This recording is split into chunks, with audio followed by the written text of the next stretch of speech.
Hello बच्चों, कैसे हैं आप सब। मुझे आशा है कि जो मैं वीडियोस बना रहा हूँ मैथ के ऊपर वो सब आप देख रहे होंगे और जो मैथ की एक्सरसाइजेस हैं उनके क्वेश्चंस भी आप हल कर रहे होंगे, क्योंकि मैथ में आपको प्रैक्टिस करनी पड़ती है। आपको मेथड आता भी हो तभी भी क्वेश्चंस की प्रैक्टिस करनी पड़ती है। उसी प्रैक्टिस से ही आपको समझ आता है जब आप कोई क्वेश्चन देखते हैं कि इसको कैसे सॉल्व करना है, इसमें कौन सा मेथड लगाना है। तो आज हम जो है चैप्टर 11 शुरू करेंगे। ये आपकी नई बुक में चैप्टर 11 है। अगर आपके पास पुरानी बुक है तो उसमें ये चैप्टर 13 है। तो इसका टाइटल है डायरेक्ट एंड इनवर्स प्रपोर्शन। तो पहले डायरेक्ट प्रपोर्शन को समझेंगे, उसके बाद में हम अलग वीडियो में इनवर्स प्रपोर्शन को समझेंगे। तो मान लीजिए चीनी का रेट है 50 रुपये केजी,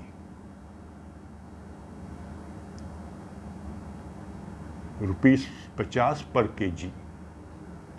ठीक है, अगर आपको 1 किलो चीनी लेनी है, क्वांटिटी लिख देते हैं, वो यहाँ लिख देते हैं अमाउंट। क्वांटिटी मतलब कितनी चीनी आपने लेनी है और कितना अमाउंट आपको देना पड़ेगा उसके लिए। तो अगर आपको 1 केजी चीनी लेनी है तो आपको 50 रुपये देने पड़ेंगे। 2 केजी चीनी लेनी है तो आपको ₹100 देने पड़ेंगे। 3 केजी लेनी है तो आपको ₹150 देने पड़ेंगे। 4 केजी लेनी है तो आपको ₹200 देने पड़ेंगे। तो इसमें आप देख रहे हैं कि जैसे क्वांटिटी बढ़ती है वैसे ही जो अमाउंट आपने पे करना है वो बढ़ जाता है। तो अगर हम रिवर्स करें, जैसे क्वांटिटी हम कम करेंगे तो जो पैसे देने हैं वो कम हो जाएंगे। मान लीजिए आप शॉपकीपर को बोलते हैं कि मेरे को 4 केजी चाहिए, तो बोलेगा आपको 200 देने पड़ेंगे। आप बोलते हो नहीं 4 नहीं, मेरे को 3 केजी लेना है, तो बोलेगा आपको 150 देने हैं। आप बोलो मेरे को 1 केजी लेना है, तो बोलेगा आपको 50 रुपीज़ देना है। तो ये आइटम बढ़ रही है तो ये भी बढ़ रही है, ये कम हो रही है तो ये भी कम हो रही है। दोनों एक ही डायरेक्शन में चलते हैं, दोनों बढ़ते हैं या दोनों घटते हैं। एक और एग्जांपल ले लेते हैं।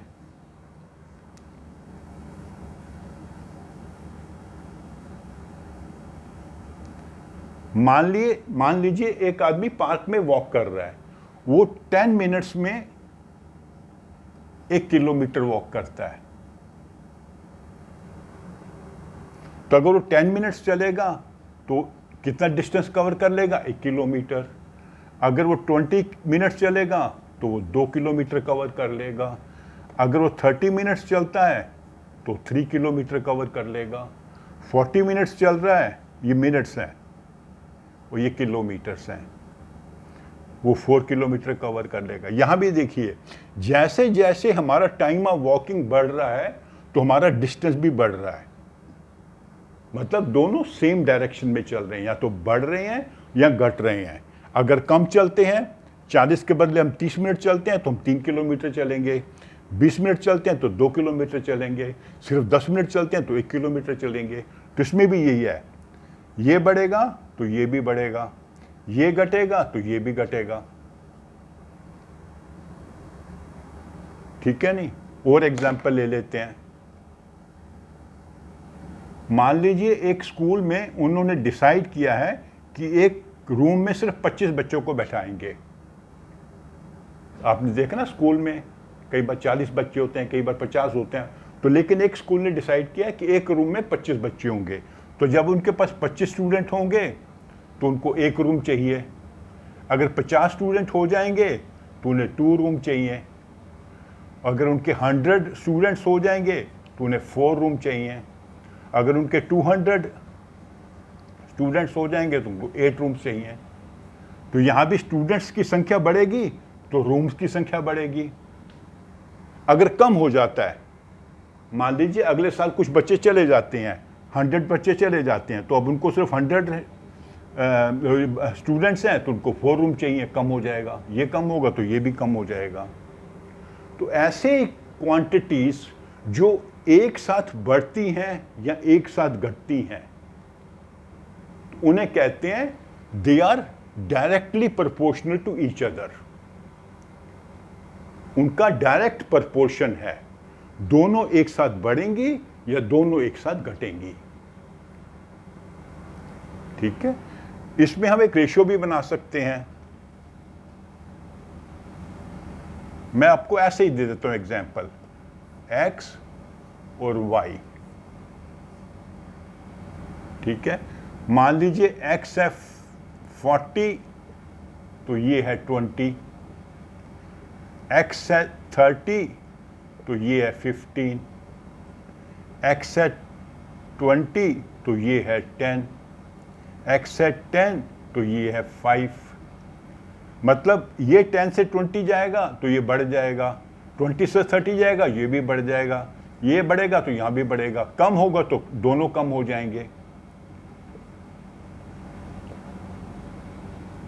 तो हम क्या कर सकते हैं, x और y की रेशियो भी निकाल सकते हैं, x डिवाइडेड बाई y।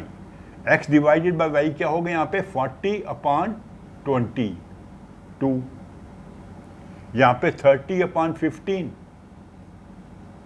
2, या 20/10 2, 10/5 2। तो दोनों सेम प्रोपोर्शन में या तो बढ़ रहे हैं या घट रहे हैं। उनकी रेशियो क्या है 2, 40/20 is 2। इनकी रेशियो क्या बनती है 2:1। देखिए ना, 40:20 क्या होता है 2:1। 40/20 is 2/1।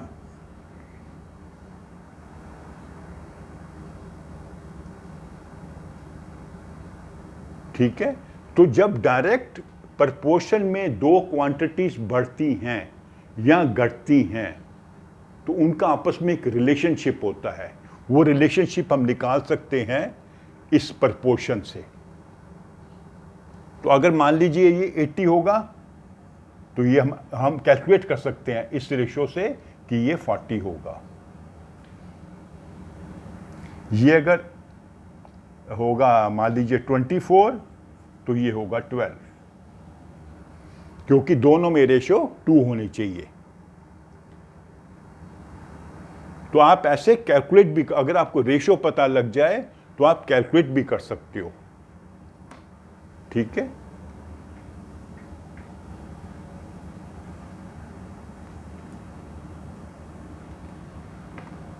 जैसे यहां पे इन्होंने टेबल बनाया है, उस टेबल से मैं आपको कैलकुलेट करके बताता हूं। x और y दो क्वांटिटीज हैं, इसकी अमाउंट, इसका दिया हुआ इन्होंने 2, 4, 5, 10, 13, और यहां पर हमें बताया इन्होंने, क्या बताया है, ये हमें पता करना है, ये भी पता करना है। यहां बताया 210,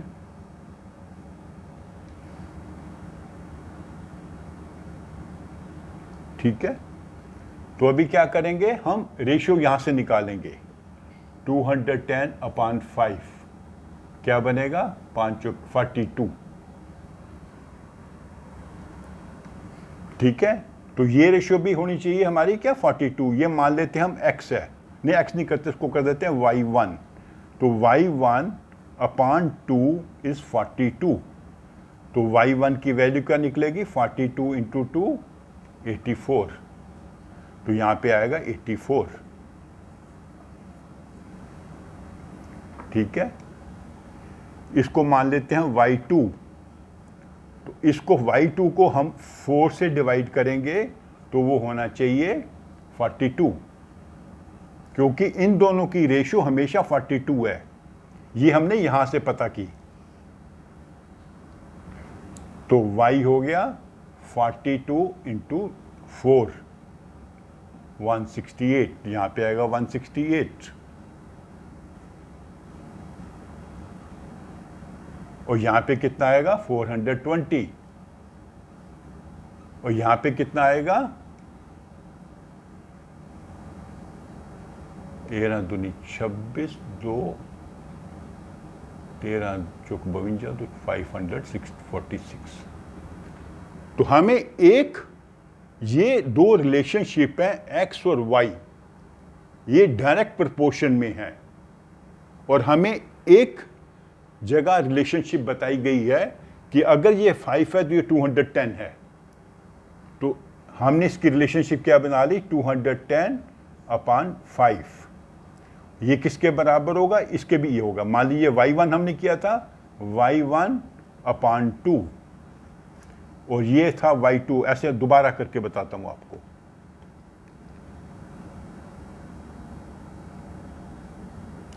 इसको कर देते हैं y1, y2, y3, y4। तो y1/2 इसके बराबर होगा, y2/4 इसके बराबर होगा, y3/10 एंड y4/13। तो इससे आप जो है ये वैल्यू ढूंढ सकते हो। यह आ जाएगा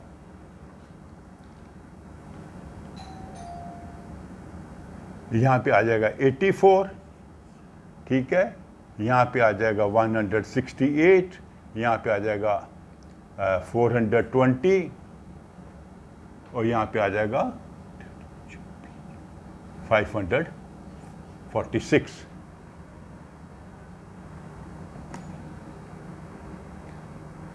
(42 × 13)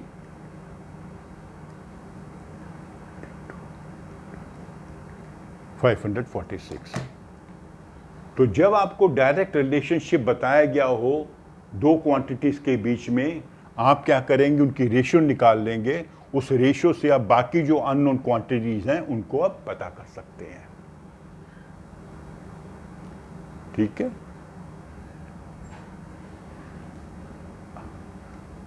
अब इसको थोड़ा और चेंज कर देते हैं इसी क्वेश्चन को। मान लीजिए ये x है, ये y है। हमें बताया गया है ये 5 है तो ये 210 है। एक हमें रेशियो बताई गई है। तो मान लीजिए यहाँ पे 3 है, ये हमें ढूंढना है y1, ठीक है। यहाँ पे हमें नहीं बताया गया, यहाँ पे बताया गया हमें 84, और यहाँ भी हमें नहीं बताया गया, यहाँ पे बताया गया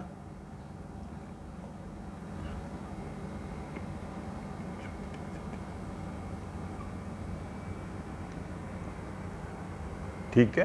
तो हम क्या करेंगे, 5 इसको ऐसे कर देते हैं, 210 इसको इससे डिवाइड करते हैं, इक्वल टू y1/3। इसको इससे डिवाइड किया और इसको इससे डिवाइड किया। ये दोनों रेशियो बराबर होनी चाहिए। क्यों बराबर होनी चाहिए, because they are in direct proportion. तो क्या होगा, y1 का निकलेगा 3 × 210 अब 210/5, 5 चौके 42, 3 दूनी 6, 3 चौके 12, 126। तो यहाँ पे आएगा 126, ठीक है। और इसको भी निकाल देते हैं, 84 डिवाइडेड बाई इसको कर देते हैं हम x2। तो x2 क्या होगा, 84 × 5/210, ठीक है। 84 × 5/210, तो आंसर आएगा 2। ये होगा 2। यहां से निकाला हमने क्रॉस मल्टीप्लाई करके।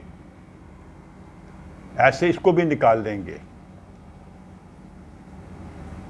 210/5।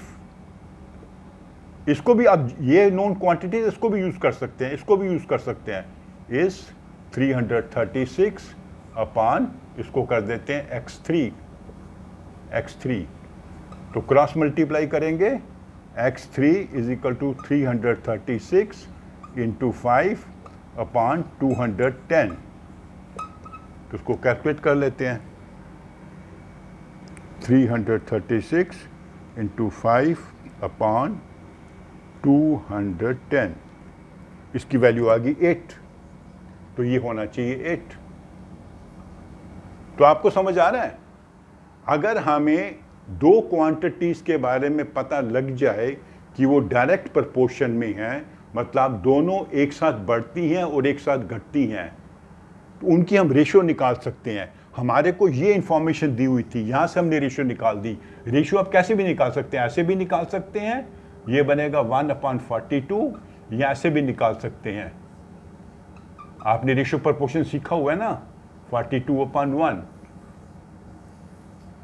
इस रेशियो की सहायता से जो हमें क्वांटिटीज मालूम नहीं है हम पता कर सकते हैं। सिर्फ ध्यान ये रखना है कि अगर ऊपर x1 आया है तो यहाँ पे x होगा, यहाँ पे y1 आया है तो यहाँ पे y होगा। दोनों क्वांटिटी सेम डायरेक्शन में होगी। ये न्यूमरेटर है, न्यूमरेटर है तो ये भी न्यूमरेटर होगा, ये डिनोमिनेटर है तो ये भी डिनोमिनेटर होगा। अगर इसको आपने डिनोमिनेटर बनाया है हर जगह तो इसको न्यूमरेटर बनाना पड़ेगा, अगर इसको डिनोमिनेटर बनाया तो इसको न्यूमरेटर बनाना पड़ेगा। दोनों तरीके से आंसर आपका सेम आएगा। तो ऐसे जो अननोन क्वांटिटीज हैं आप उनको पता कर सकते हैं। ठीक है, तो अगले वीडियो में हम समझेंगे कि इनडायरेक्ट या इनवर्स प्रोपोर्शन क्या होता है, फिर हम इसके कुछ क्वेश्चंस को भी सॉल्व करेंगे। ओके, तो आप मेरी इस वीडियो को लाइक करो, अपने फ्रेंड्स के साथ शेयर भी करो, और अगर तक मेरे चैनल आपने सब्सक्राइब नहीं किया है तो उसे प्लीज़ सब्सक्राइब भी कर लो। Thank you.